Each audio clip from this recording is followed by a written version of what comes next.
Hi all, welcome to football arena. FC ബാഴ്സലോണയുമായി ബന്ധപ്പെട്ടുകൊണ്ട് ഒരുപാട് ട്രാൻസ്ഫർ റൂമറുകൾ ഇപ്പോൾ പുറത്തേക്ക് വരുന്നുണ്ട്. അത്തരത്തിലുള്ള 8 അപ്ഡേറ്റുകൾ നമുക്ക് ലഭിച്ചിട്ടുണ്ട്. അത് ഓരോന്നായിക്കൊണ്ട് പരിശോധിക്കാം. ഒന്നാമത്തേത് ഹൂലിയൻ ആൽവരസുമായി ബന്ധപ്പെട്ടതാണ്. ഈ താരത്തിന് വേണ്ടിയുള്ള ശ്രമങ്ങൾക്ക് ബാഴ്സലോണ ഇപ്പോൾ വേഗം കൂട്ടിയിട്ടുണ്ട്. താരത്തെ സമ്മറിൽ എത്തിക്കാൻ കഴിയും എന്നാണ് ബാഴ്സയുടെ ഒരു പ്രതീക്ഷ. താരത്തിന് 500 മില്യൺ യൂറോയാണ് റിലീസ് ക്ലോസ് ആയിക്കൊണ്ട് വരുന്നത്. പക്ഷെ 120 മില്യൺ യൂറോയാണ് വിലയായിക്കൊണ്ട് അത്ലറ്റിക്കോ മാഡ്രിഡ് ആവശ്യപ്പെടുന്നത്. എന്നാൽ ഈ തുക നൽകാൻ FC ബാഴ്സലോണ തയ്യാറായിട്ടില്ല എന്നാണ് മാധ്യമ പ്രവർത്തകർ കണ്ടെത്തിയിട്ടുള്ളത്. അതേസമയം ബാഴ്സയിലേക്ക് പോകാനുള്ള തന്റെ താല്പര്യം ഹൂലിയൻ അത്ലറ്റിക്കോയെ ഇപ്പോൾ അറിയിച്ചു കഴിയുകയും ചെയ്തിട്ടുണ്ട്. ഇനി രണ്ടാമത്തെ താരം അത് മാർക്ക് കുക്കുറയെയാണ്. ചെൽസി താരമായ ഇദ്ദേഹത്തെ FC ബാഴ്സലോണ പരിഗണിക്കുന്നു എന്നുള്ള ഒരു റൂമർ ഇപ്പോൾ പുറത്തേക്ക് വന്നിട്ടുണ്ട്. വളരെ സീരിയസ് ഓപ്ഷൻ ആയിക്കൊണ്ടാണ് ബാഴ്സലോണ ഈ സ്പാനിഷ് താരത്തെ ഇപ്പോൾ പരിഗണിക്കുന്നത്. 3 ഡുസാൻ വ്ളഹോവിച്ച്. യുവന്റസ് താരമായ ഇദ്ദേഹത്തിന്റെ കോൺട്രാക്ട് വരുന്ന സമ്മറോടുകൂടി പൂർത്തിയാവുകയാണ്. താരത്തെ ബാഴ്സലോണ പരിഗണിക്കുന്നു എന്ന റൂമർ നേരത്തെ പുറത്തേക്ക് വന്നതാണ്.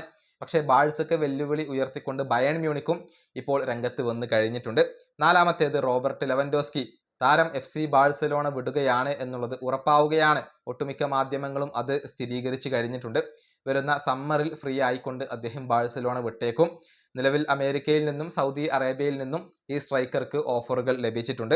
ഇനി അഞ്ചാമത്തെ താരം അത് ജൂലിയൻ ബ്രാൻഡറ്റ് ആണ്. ബൊറൂസിയ ഡോർട്ട്മുണ്ടിന്റെ മധ്യനിര താരമായ ജൂലിയനെ പല ക്ലബ്ബുകളും ഇപ്പോൾ പരിഗണിക്കുന്നുണ്ട്. ആ കൂട്ടത്തിൽ FC ബാഴ്സലോണയും ഉണ്ട് എന്നാണ് റൂമറുകൾ ചൂണ്ടിക്കാണിക്കുന്നത്. ആറാമത്തെ താരം അത് ഹൂൾസ്കൂണ്ടെ.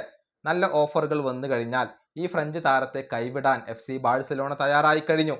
ഈ സീസണിന് ശേഷം താരത്തിന് വേണ്ടി വരുന്ന ഓഫറുകൾ പരിഗണിക്കാനാണ് FC ബാഴ്സലോണയുടെ തീരുമാനം. 7 റൊണാൾഡ് അരൗഹോ അതുപോലെ തന്നെ ബാൾഡെ എന്നിവരുമായി ബന്ധപ്പെട്ട അപ്ഡേറ്റ് ആണ്.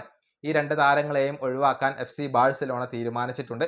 പക്ഷെ 2 പേർക്കും ബാഴ്സലോണയിൽ തന്നെ തുടരാനാണ് താല്പര്യം. 8 ബാസ്റ്റോണിയുമായി ബന്ധപ്പെട്ട അപ്ഡേറ്റ് ആണ്. ഈ താരത്തിന് ബാഴ്സയിലേക്ക് മാത്രം പോവാനാണ് ആഗ്രഹം. ഇന്റർ മിലാൻ ബാസ്റ്റോണിയെ കൈവിടാൻ ഒരുക്കമാണ്. പക്ഷെ 70 മില്യൺ യൂറോയാണ് ഈ താരത്തിന് വേണ്ടി ഇന്റർ മിലാൻ ആവശ്യപ്പെടുന്നത്. എന്നാൽ ഇതിനേക്കാൾ വില കുറഞ്ഞ പ്രതിരോധ നിര താരങ്ങൾക്ക് വേണ്ടിയാണ് FC ബാഴ്സലോണ ഇപ്പോൾ അന്വേഷണം നടത്തുന്നത്. ഏതായാലും ഇത്രയും അപ്ഡേറ്റുകളാണ് ബാഴ്സയുമായി ബന്ധപ്പെട്ടുകൊണ്ട് നമുക്ക് ലഭിച്ചിട്ടുള്ളത്. വരുന്ന സമ്മറിൽ കാര്യമായ മാറ്റങ്ങൾ FC ബാഴ്സലോണ വരുത്തും എന്ന് തന്നെയാണ് ഇപ്പോൾ പ്രതീക്ഷിക്കപ്പെടുന്നത്. ഈ വീഡിയോയുടെ അവസാനിപ്പിക്കുന്നു. അടുത്തൊരു വീഡിയോ കാണാം.